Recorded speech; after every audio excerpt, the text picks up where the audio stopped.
Hey, Jim. Hey, Alan, how are you doing? Oh, well, I'm still here.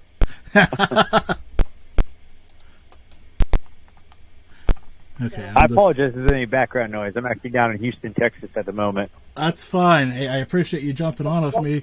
And, okay, so let's re-rack the whole thing because apparently nobody was hearing you. So, tell me about the company again, and then we'll get into the school thing again because that's fascinating. Yeah, absolutely. Let me know when you're ready or if they can hear me. It looks like I can hear. Looks like, well, again, so we'll just give it a second here to make sure.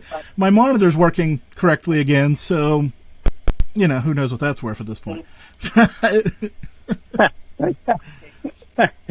Not that I trust tech. This is not a good show for you. Not that I just don't trust technology, but, you know.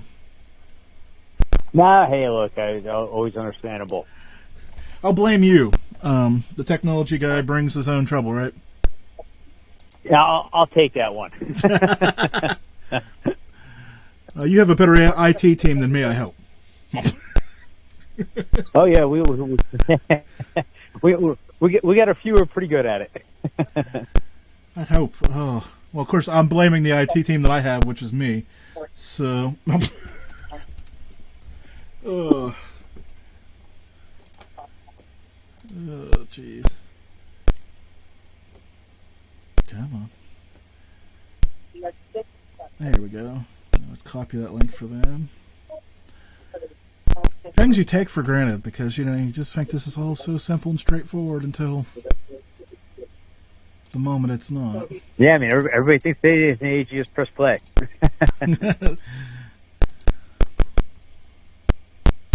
Oh, look at that. He beat me to it by like tenths of a second. So, Germantown Runner, can you hear us now that you found the link? Waiting for the thumbs up before we get too crazy here. Have to whack some of the first minutes of this off the recording if so, but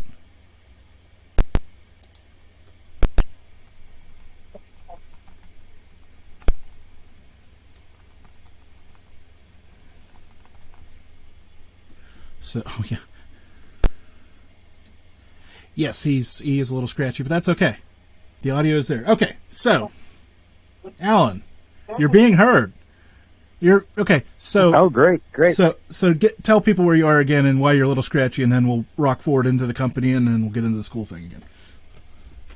So I'm actually down in Houston, Texas at the moment, where we're doing some facility detection systems down here, and that's could be causing some of the background noise or some of the relay information, but. A little bit about our company is we actually developed out of the 911 communications sector. We do 911 communications for multiple counties throughout the U.S. and internationally. And then it kind of brought us into the school safety and facilities sector because we found a need for additional unfortunate security measures that were lacking in the various sectors. And now there's multiple problems behind that. But we look to find some partners regarding like Eagle Technologies, OmniAlert, and we brought them together to kind of create solutions for schools and facilities. And that could be something from the aspect of we do gunshot sensors. So if a gunshot were to activate inside of a school or outside of a school, we can actually detect the location and we can actually go down to identify the ballistic of the barrel. And we use an energy base, so we're not actually recording audio. We're not listening for noise and trying to identify it based on noise. We're taking the energy off the barrel of the gun. And that gives us a very high accuracy rating to identify the type of ballistic that was fired. Now, our main component behind that is we're trying to give the officers and the responding SROs more information because these are the guys that have to run into these incidents. So with this technology, we're able to tie into your fire alarm system, deactivate that. So now I don't have a fire alarm being pulled, everybody running out into the hallway, mass chaos with an active shooter there. I'm able to tie into your PA system, do a broadcast announcement to say, hey, look, active shooter has been detected on campus, on site, shelter in place. So we're able to kind of create these scenarios to give people more information and also let the shooter know we know you're there. And it's been a major component to what we've called the gift of time. and it's creating additional minutes for officers to respond and eliminate the active shooter scenario. Beyond that, we've actually partnered with them in developing an AI solution that has the ability to tie into your existing camera system. So we're not trying to come in and replace all these systems. We want to come in and utilize what a school or facility already has and overlay it. How can we enhance it? How can we make it better? So we can take your existing camera system, we can apply an AI overlay, and if a visual gun is actually detected on that camera, we can do a notification to your local law enforcement or whoever is in charge of getting those responses. Say, hey, look, a gun's been detected on the campus. You need to begin a response plan now, and give you the screenshot of the shooter, a live video of the shooter, and know that you've got all this criteria now to begin a response before shots have ever been fired. And it's something we're really kind of passionate about right now at the moment. Well, I was going to say, it's a great thing to be passionate about. I mean, but I'm just sitting here thinking about, okay, I'm going to do it just for fun. Going to drop my notebook here. That wasn't a great bang. That's disappointing. Here, we'll throw my phone on the desk. How do we know the difference between that sound and... I mean, obviously there is some difference, but if you're... I'm trying to think of a really loud noise. Oh, maybe like a car backfiring or some other construction-based noise or any of these other variables that might, I don't want to say give you a false positive, but give you a false positive. Yeah, no, I'm never one to tell you that a false positive is never be possible, because I don't believe that it truly exists in this world. But the difference between us and a lot of the other technologies that are out there is the fact that we're not using audio, we're not using sound, we're using energy. So our system will only activate in the event that an energy based off the barrel has actually fired. So it's reading the energy based off when a gunshot fires, you're getting wave patterns and sound waves off the barrel, and that's what's judging the identification and the trigger of the system. And a lot of the other solutions that would be developed out there, they are using audio, and they're trying to trigger that audio.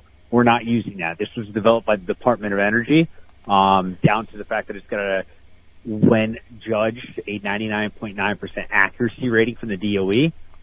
We can very highly accurately dictate what type of firearm fired that shot. Where did that idea even come from? Because I'm sitting here, I'm thinking, I see the old guns with the smoke coming out the end, right? So I understand where the energy and all that stuff comes from, but maybe I'm just naive and not thinking too far out the box. There's always a difference. Like, it's unfortunate, but the reality is a lot of people don't like audio-based, because audio-based can be triggered in multiple ways. And then audio-based always has some negative detractors. It's recording audio 24/7. So regardless if a gunshot goes off, it's still recording your audio, which we try to avoid. We only want to know if we get the described amount of energy that is hitting one of our sensors. That's the only time we want to know any information. So, yeah, may you trigger with a M4? Yeah, you might with a certain high-powered fireworks. It's got the ability to, but we really try to narrow that down and dive into it. And we're also an AI-based learning system. So if we do get a false alarm, we have the ability to go in and identify that and then try to trigger it down to an even lesser extent. Like, it's one of the key features that is the reason I selected Eagle as our partner in this solution, is that they've got the ability to kind of eliminate that to the most minuscule level. And what's the alternative? Do nothing?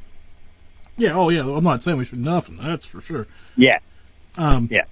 So how many of these, okay, so let's say I've got an average 1-floor, 20-room school. Sounds about right? 20 rooms? Okay. I'm just making stuff up here. How many sensors do I need? Well, so it all depends on the school layout. So the sensors communicate via the LoRaWAN network. So they're UHF. Now, one of the bonuses to the system is you just went really nerdy, so you're going to have to back up. Yeah. No worries. I completely understandable. So the way the systems talk to each other, they talk back to a gateway. They talk over a frequency. So there's no hard wire from one device to the next.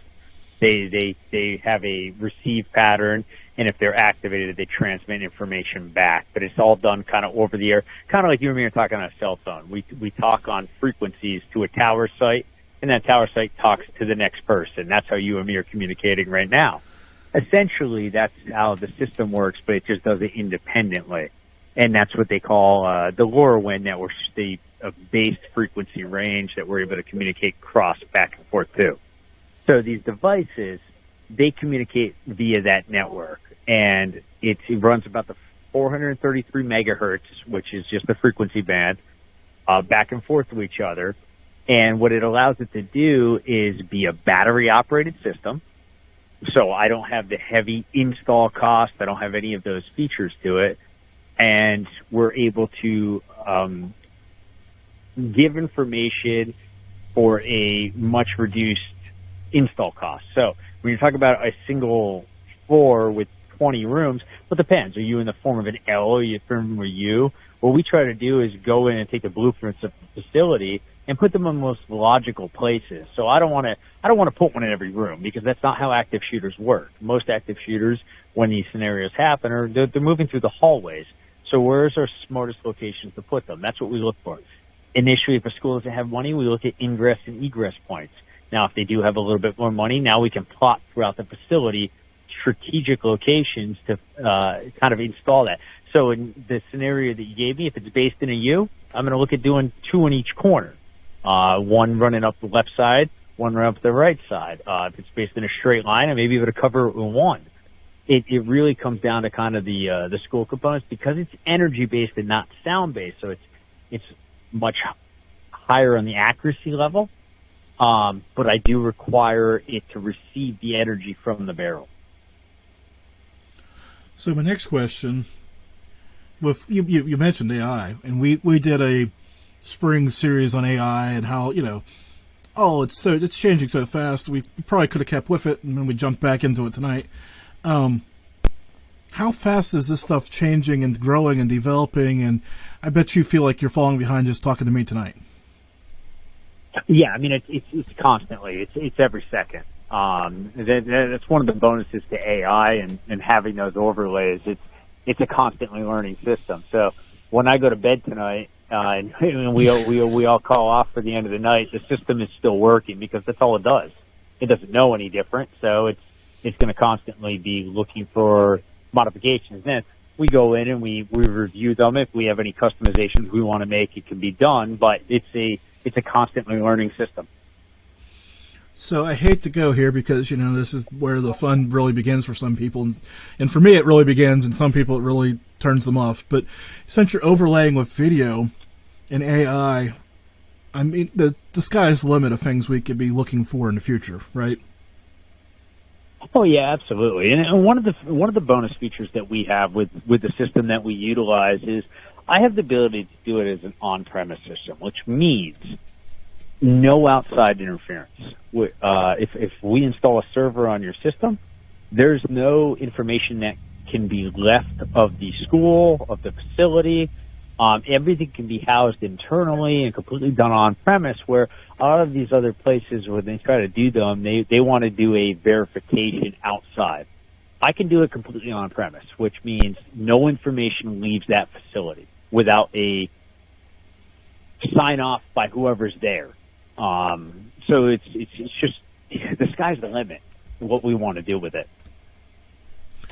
So the next question, we've beat the school thing pretty good, I think. So help me out here. What other applications could there be for this?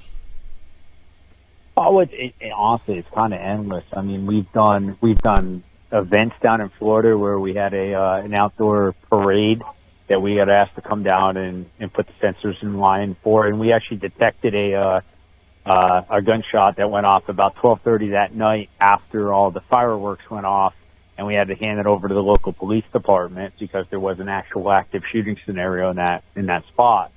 So it's got security implications, it's got business implications, it's got city, government. Where right now we're working with some courthouses. It's really endless. It's anybody who's looking to protect themselves, that it gives them an enhanced level of security without the need of another person. And we're not trying to eliminate people. What we're doing is we're trying to give them information. We're trying to give them more credible information, because the unfortunate reality is someone has to answer these calls. Someone has to run in when everything's going wrong. So what can we do to give them more? And this is what we can do. We can give them what we like to reference as the gift of time. We save time and we give them more credible information.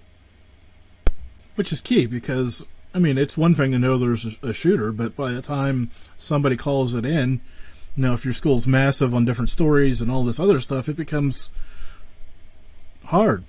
I was going to say a different word. Well, go ahead. You're absolutely right. I mean, it's the unfortunate scenario where we look at, and if you read the after action report, and I never like to reference a particular case, I really don't. But when you actually read the after action report with the guys who did phenomenal, they did an outstanding job responding to Nashville. And when the two officers who did not know each other when they entered the Nashville school shooting, they began clearing throughout the facility. They speak about having to step over bodies, and they don't have the opportunity to stop and look and to check and see if the person's okay. They have one goal, and it's to stop the shooter. So they're having to clear room by room, floor by floor, where the shooter is. And we've got the ability through these sensors from Eagle to tell you where the last shot was fired. So how many minutes do we save? How much time do we save? Why is that so important? Because I want to get my EMS in there to save those people. That's the goal. Yeah, which is, it's remarkable. I mean, like I said, it's just remarkable that technology is going to save people. It just is. Absolutely. I mean, it's got endless applications. Kind of what we always like to refine is every customer's got a different vision of what theirs is. So how can we work our solution to meet their goal? And that's what we do. So everybody we work with is a little bit different, and we're always open to doing and meeting the goal. But they all have the same goal. We all want a safer community. So what other technology things do you have your fingers on? Because it seems like there's a number of other things here that I'm just missing, because I seen one thing and I went like a rabbit down that hole.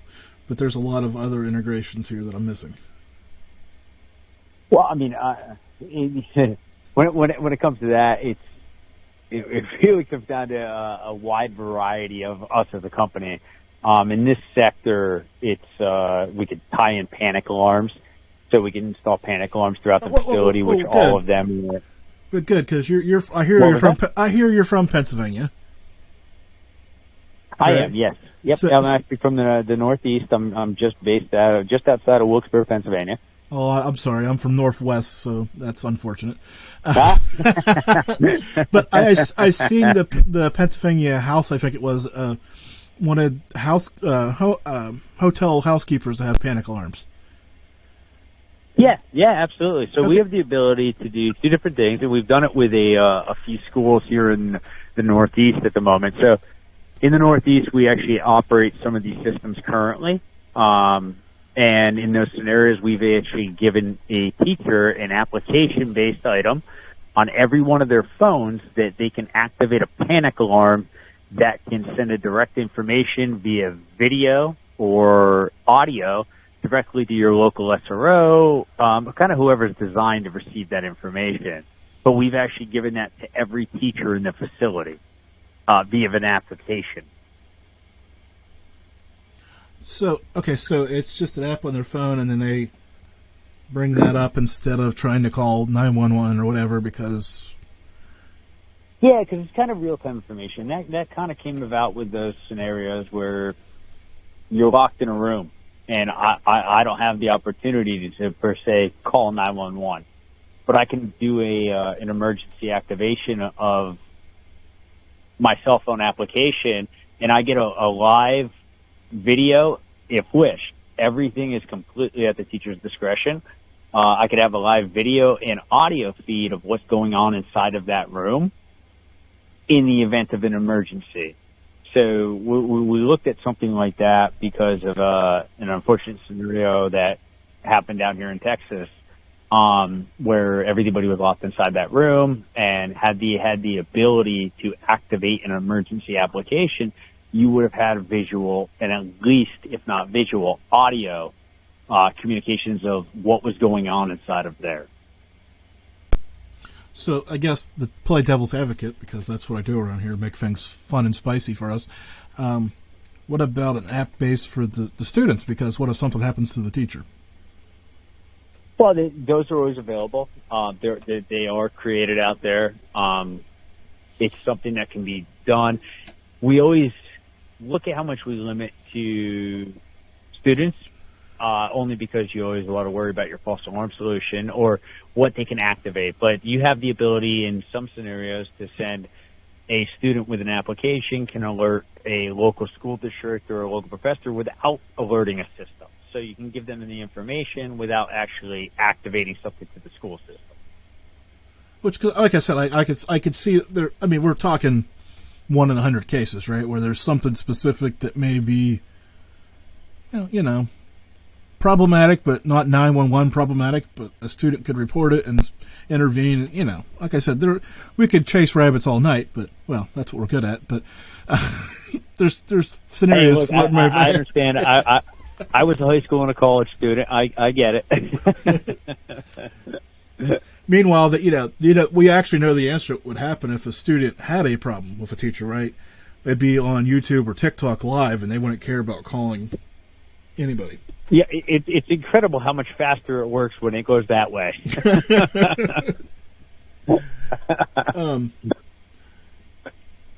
I'm just blown away that AI and these integrations are out there because, like I said, I spent the spring looking into this stuff, and it's like my mind was running wild then, and it just hasn't stopped. But now we're getting to the point where here we are 4 months later, and there's real-world applications that I didn't even think about.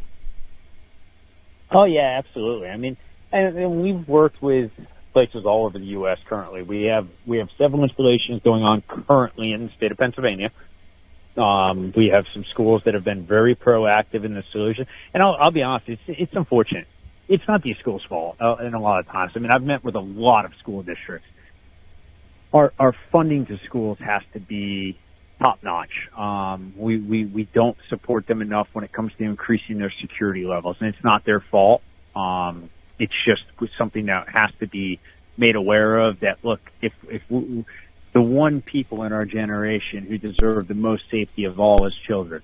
There's no doubt, I think, on every person on this planet's mind that children deserve the highest level of safety that there is. And if we can't accomplish that, what are we doing? What are we doing here? Yeah, okay. Oh, people are asking me where they can find out about you and the company and all the fun stuff. So what's the website and places to go? Yeah, so AMP Global Strategies, so it'll be www.ampgs.com, and it's their safe facilities factor. And any information, any emails that's sent over us through that link, we have plenty of information on, and we do live free demonstrations. We're actually doing a demonstration next week with a bunch of the commissioners in a local county in the Northeast. And we want to come out and we want to speak because we want people to realize this is a real solution. And you said that was AMPGS? Yep, AMPGS, AMPGS.com. Just want to make sure I got that right because, some days with the phone it was just cracked a little bit. I want to make sure I had it right because otherwise you're sending people to the wrong place. Oh, yeah, there we go. That's definitely looks a little bit better than the other side of it. Oh, my. I don't know what else you clicked there. Problems. Cybersecurity.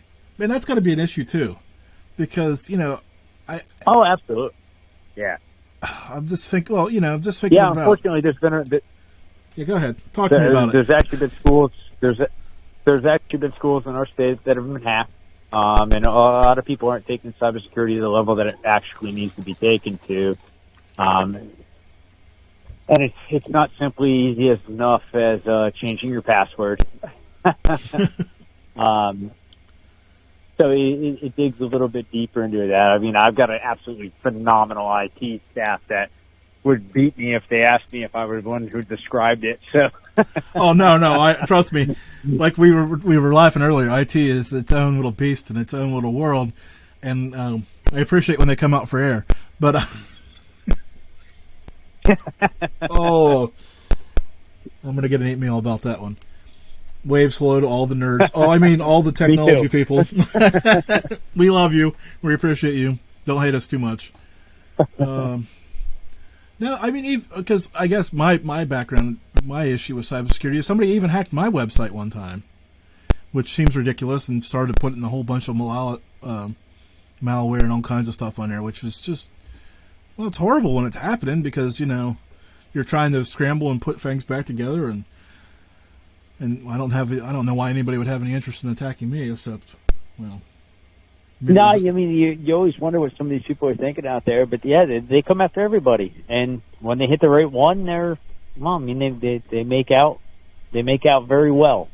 So it's something that a lot of people think it's never same scenario. They think it's never going to happen to them. I mean, how many people are going to target a school district? But around, it's going to happen. I hate to tell it. I hate to tell you, it's unfortunate. Yeah, it's just crazy. The world we're living in. I mean, we have all this technology, but we haven't quite figured out how to keep it all safe and keep us all safe, which is just crazy to think. You're right. I mean, I come from the public safety sector, so every time somebody develops something, we have to learn, well, what's the counteraction?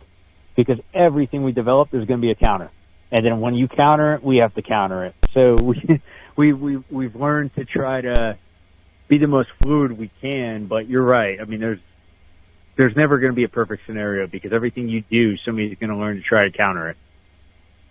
And I'm just thinking about maybe I'm amazed because it's been within the last couple of years about texting 911. That seemed like a foregone conclusion to me a decade ago, like that was just going to be a thing, and then it took forever to do it. Yeah, and a lot of that comes down to the systems that are currently installed throughout our system.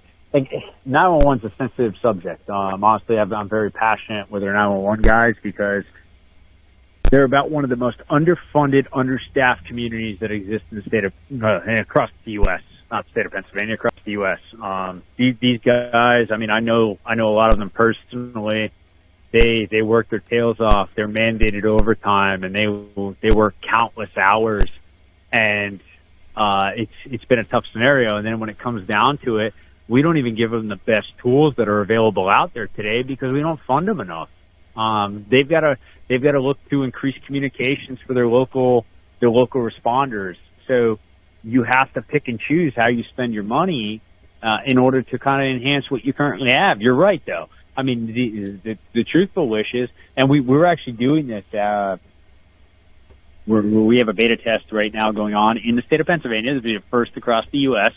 We're working with Eagle on it, where in the event of an active shooter, we have the ability to create what's called a CAD report, a computer-aided dispatch, instantaneously, which can then be directly dropped into your local law enforcement's cruisers to give them description of the shooter, visual picture of the shooter, and all information populated from the shooter simultaneously.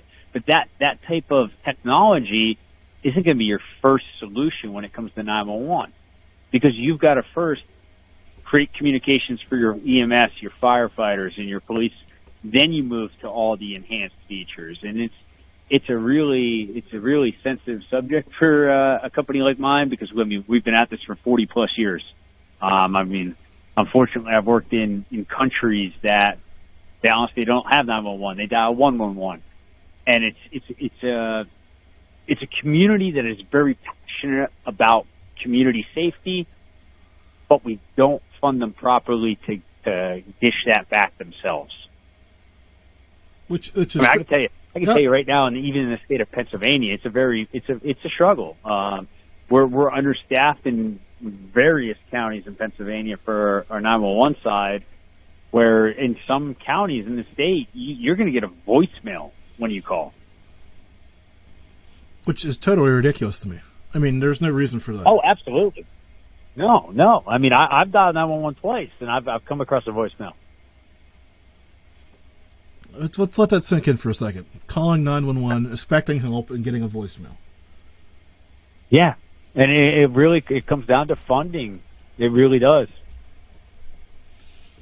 But I will give you the upside, right? And this is fun for your business a little bit, maybe. There's potential that we could do some AI solutions, so you wouldn't have to get a voicemail. You could still get something. It does. It does exist. Yes, you're not wrong that AI is out there. I didn't just invent something. Damn it! No. I believe, oddly enough, I mean, as often as I don't want to claim to be an IT guy, I love reading IT articles, so I know there's people out there who've replaced entire workforce with AI at this point. Now, that's not our goal. No. Our goal is to use AI to enhance humans. No, but it'd be nice to, always know that you're going to get some I kind of response. I would rather an AI answer than no answer. That's for sure. That's how I look at it. I've joked about replacing myself on AI on this show, but I quite haven't got there yet. Hey, I grew up as a tower climber. I'm still trying to figure out how I can get AI to climb some towers for me. Well, if you do, you'll be retired. Yeah. There's no ifs or buts about that. You'll just be retired. Yep. We'll be trying to find you on an island somewhere. No. No, but it's frustrating because we're having this call tonight. It's going to Maryland and across the country. It's not expensive technology. It's mediocre technology at best. It's outdated. Why is this so difficult for us to pay for our first responders to have the best of the best? So when they get to a fire, what's the difference between a birthday candle and a house on fire? You're absolutely right. It's a tough concept to grasp.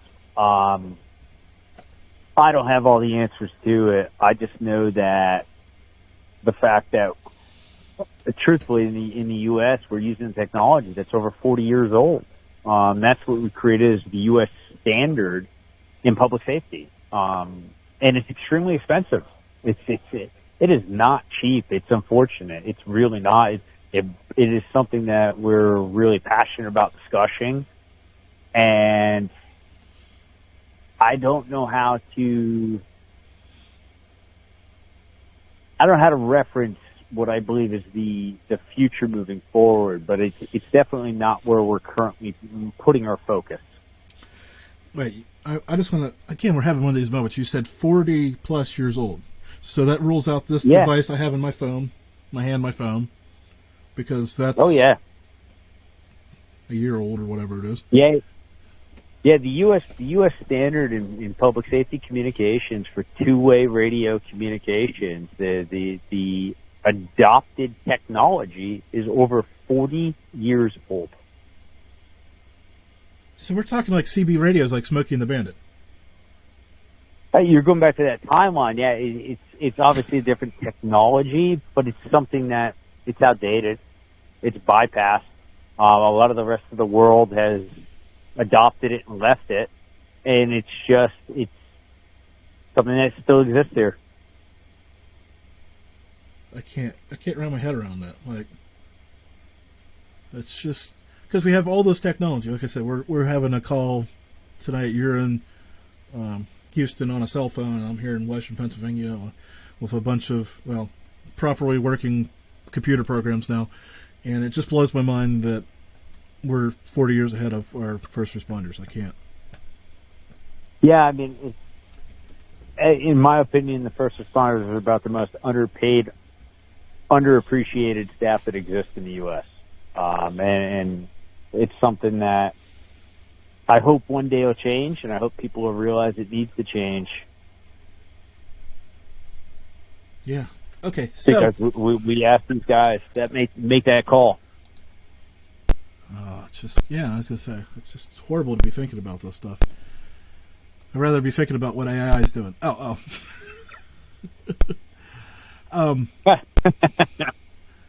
It's probably thinking, I can host the show better than you.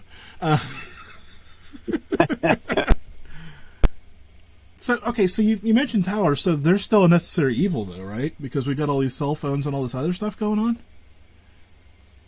Apologies, what was that? Well, you mentioned working on towers earlier. They're still a necessary evil, right? Well, yeah, I mean, towers exist. Be it we're working cellular or private carrier or government, they all run off of tower sites, which everybody sees off the mountains or the random towers that you see around downtown. All communications run off of those sites for the most part. Now, in a lot of the 5G sector, obviously you got building installations and all that. But yeah, everything runs off these towers. Now, they're not all run. Obviously, they don't all work together. So while we have cellular communications out there, they run a completely different frequency band, like the reason that you see Verizon running different than AT&T versus your standard LMR, which is your public safety communications. And we're seeing a little bit of an adoption of cellular communications into the public safety sector. Now, it's very, at the moment, more guided in cities because you have to have a pretty well-developed cellular, how do I reference that? Cellular blanket. So you got to make sure your cellular communications throughout your county are very well off. Oh, but if you believe those maps on those TV commercials, we're all covered. Oh, you're true. You're true. And let me tell you, I've been on some roads in western Pennsylvania that make that map look like Swiss cheese. Oh, absolutely.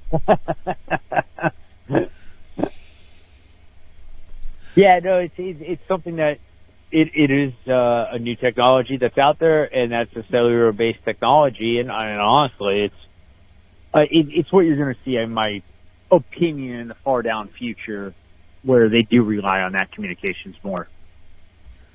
Yeah, well, by the time we start relying on cellular communication, we'll have telepathy or something else. You're right. Yeah, I guess at this point, I think somebody's already doing that, aren't they? Didn't Elon already come up with I could put one in my head or something like that? I've seen that rumor. I haven't seen it yet, but man, it's got to be close. I figure Will Smith was going to come out of here at some point. Well, there's still time. When you wake up tomorrow, I'm like, I lost an hour of time last night. What happened? You'll know who to blame. No. I've got a random question for you because you're kind of in this technology world, but because I know, okay, I'll preface by saying this. I believe AM radio is dead, right? And as everybody switches to streaming and FM, I know this is kind of out in the, but you've got to have an opinion about this. Where is radio today? You follow me? It's just a random question that just popped in my mind. I'm sorry. No. I mean, I get it. Me personally, I still like AM radio. So you're the one. Okay, I'm glad we found you. I've been meaning to reach you about your extended car warranty too. You know, my biggest reason is because XM brought commercials on. I mean, back in the day, XM didn't have commercials, and now they're back. We didn't get rid of them. You are right about that. No, in my opinion, it's going to go away here at some point. They are selling off frequency bands to the FCC is looking for the highest bidder. I think somebody at some point is going to come in there and buy it all up. I think you'll see a lot of this stuff kind of change here in the future. It's the same thing that's happened. It's happened in the public safety sector. I mean, gosh, the private industry's got more money than public safety, so they'll come in and buy up public safety sector frequencies, and they'll move them over to the private industry, and there's nothing you're going to do about it. And I think you're going to see that same thing run at some point across those frequency spectrums. So Germantown Runner in the chat room. And that's my nerd side. That's my nerd side coming out on you. No, we're getting ready to get really nerdy here. Germantown Runner sent me a link for Neuralink, which is Elon Musk's company that is supposed to be. There it is. This is why I love the live end of this, because we could do a podcast and have recording and not have this in front of me right now. But now I have it in front of me, and I'm visibly concerned. I was just saying, I thought I saw it out there, and I mean, I knew somebody had to have it, and I thought I had heard it was done at some point, but yeah. I mean, That's scary. I mean, I think I'm not personally having anybody putting something in my head. You're of the age to remember the Google Glass and how outlandish everybody thought that was. What was that, 10 years ago? Oh yeah. And now we're putting stuff in. What? I was at the perfect timeline from when we actually first developed the cell phone. So I mean, I was 16 years old when the first cell phones came out. Well, to the public sector. So yeah, I mean, I've seen a lot of transitions, but I still don't think I'm putting a chip in my head. No. I'm still trying to adapt to the earbuds instead of the over-the-ear headphones. So I've still got a ways to go. I've got a lot of work to do still before I get anywhere close to putting some chips in me. I haven't made it that far. I haven't even got to the watch phase yet, so I'm still lagging behind. That's wild. I think my night has just been ruined. I don't even know what to, like. It's just wild to think about, like, because that is going to become a thing in the next handful of years. Like, as far out as it seems right now, like as rapidly as everything's moving. Well, because I'm old enough to remember when everybody didn't have cell phones, let alone, now I have the internet anywhere. Well, 90% of the places I go.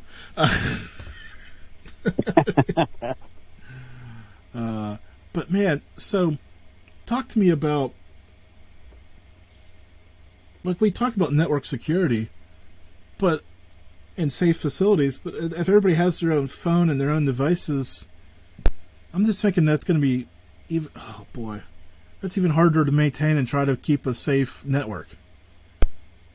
You're not wrong. I mean, there's safeguards that got to be put into place pretty much every step of the way. I mean, down to where you have to make sure. Well, look at TikTok. I mean, you got to make sure TikTok's like banned from every federal phone that exists right now. You actually have certain states in the U.S. I believe Montana was the first one who adopted where you can't have TikTok on your personal phone. So the network security side of this is it could be a challenge. I mean, and what we need from the people who are in those sectors is going to be incredible. So I'm going to ask you. And I don't really know if we have enough IT experience at the moment to run that and to stop that. I mean, that's going to be a pretty tough platform to put yourself on. So I'm going to ask you to put your negative Nancy hat on for a minute, which is unfortunate. Uh-oh. We have to do it. It always happens. Do you believe AI will take over? No, I don't. I do, because I think AI is always going to have a limitation.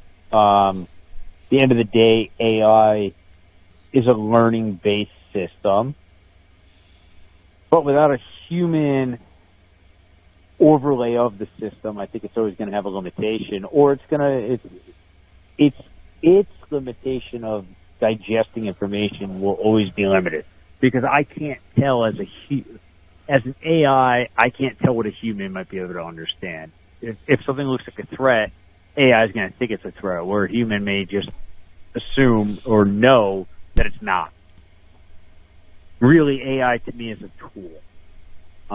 People who are thinking that it's going to be a replacement, I don't believe it is. I don't think it's a long-term replacing human solution. It's just one of those things that I think that's out there as a tool for a human.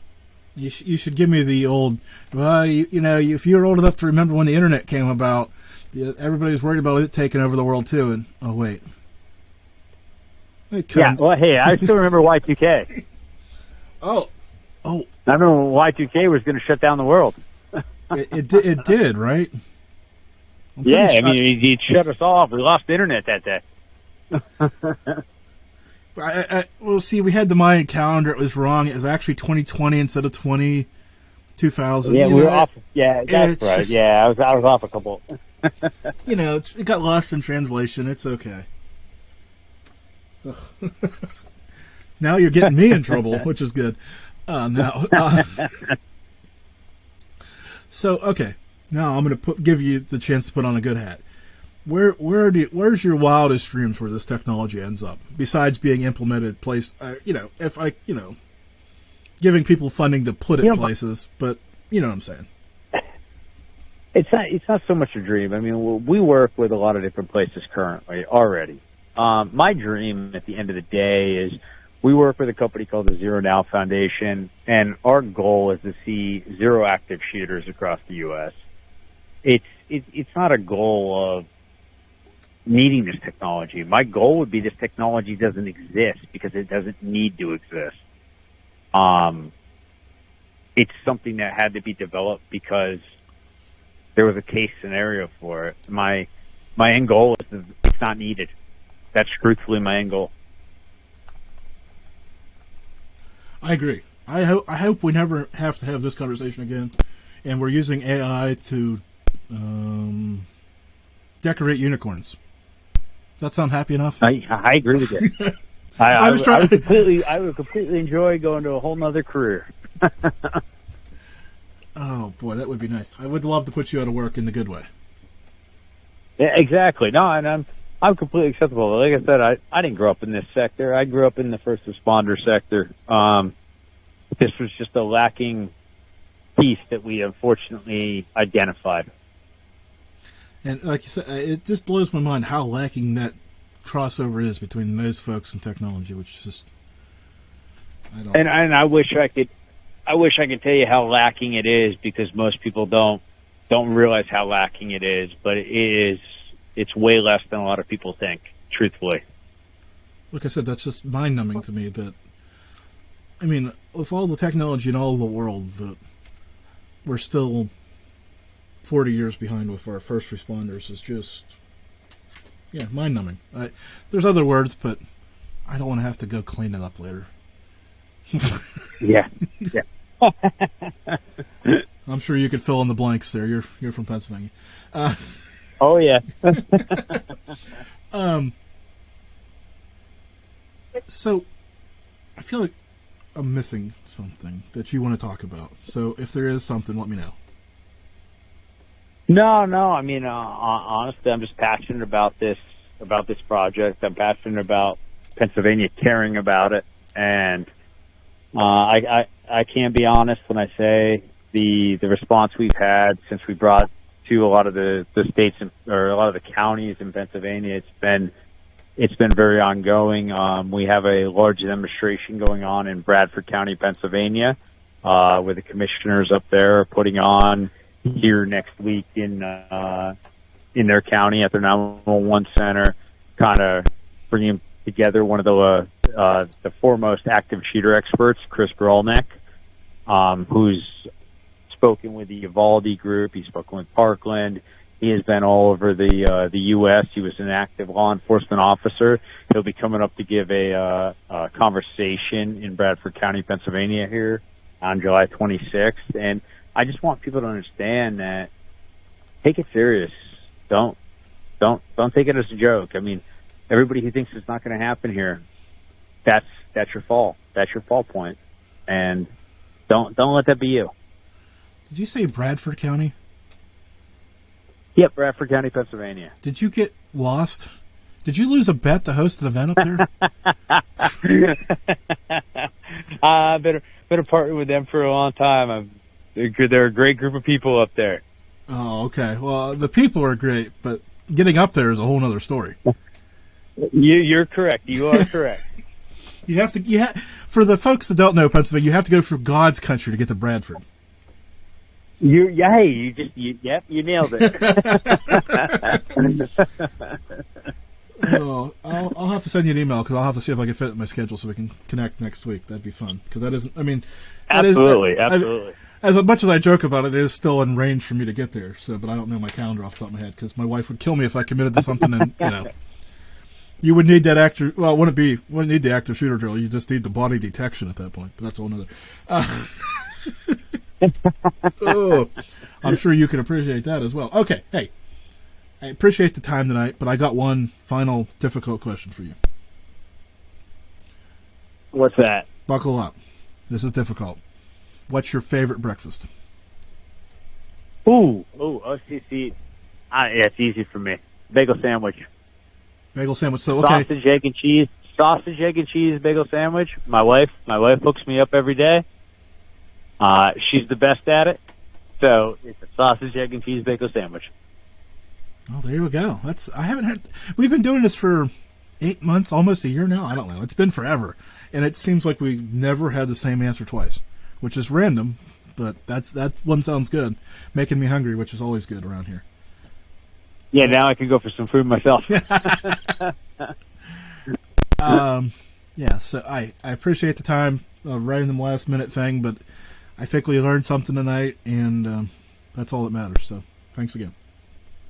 No, hey, I appreciate you, Jim. And if ever need anything, let me know, and I'd love to chat some more with you. Sounds good. What is going on over here now? All right. Well, talk to you later. Have a good night, everyone. There we go. Maybe. Okay. So I wanted to get him out here a few minutes early because I need to talk to you. And I got my own sausage egg McMuffin machine. It cost him $25 at Macy's. What in the world? That is Germantown Runner popping up here, or as he's known tonight, Dave in Maryland. First time, long time, Dave in Maryland. Dave will get that joke. Some of you other people will get it too. Okay, so I wanted to apologize about last week. I didn't show up. I was planning on it. Had a busy day. I laid down to take a nap, and I woke up about 11:15, which is a little rough because the alarm was set for 8 o'clock. And it's not every day I don't answer the alarm. It doesn't happen nearly that much, so apparently I needed more sleep than being here, which is, like I said, that's rough for me because I do appreciate being here. I was talking to Germantown Runner before the show. There is some other things going on. I am going to be taking a couple more, at least one more week off, maybe two, in the future here. So it's going to get a little jerky in the time being. Unless I could get AI to host the show, and then I'll be here all the time. And then you'll never know if it's me or AI. But no, it'll be me unless I forewarn you it's AI. I do look forward to doing that at some point, just to see how you guys react to it. Yeah, so a lot going on, a lot of things I can and can't talk about right now, and a lot of things I'm just not going to talk about right now. Nothing health related, thankfully. It's just, well, I'm sure all of you remember me going to Harrisburg in the spring, so there's some of that, and there's other pieces to that. So, been invited to some things, and got some other things, going to see the podcast company in Cleveland in a couple weeks, and it's just a lot of balls in the air right now, and it's just summer, right? And that event that I'm going to is in October, but hey, prediction show is still happening the first Tuesday in November, so got a lot of other great guests coming up. We're getting ready for a couple more weeks of spiritual summer, and then we'll be into haunted fall, haunted before Halloween. I think I cut it off about midsummer or mid-August, just to kind of give us that transition. We'll have Germantown Runner on to kind of wrap up the spiritual summer and transition into the fall. So yeah, there's all of that. So I just want to appreciate everybody that popped in the duck pond tonight. Sorry for the trouble, the technical snafu. Seemed got my ass kicked by Windows, but hey, it happens. So with that, I've got to also say, if you have not subscribed over at the Substack, go ahead and hang over there. Good things happening. Got a lot of things going on over there. A lot of show stuff, a lot of stuff that I haven't updated in a couple months, but keep me busy, right? But until next week, I'll talk to you soon.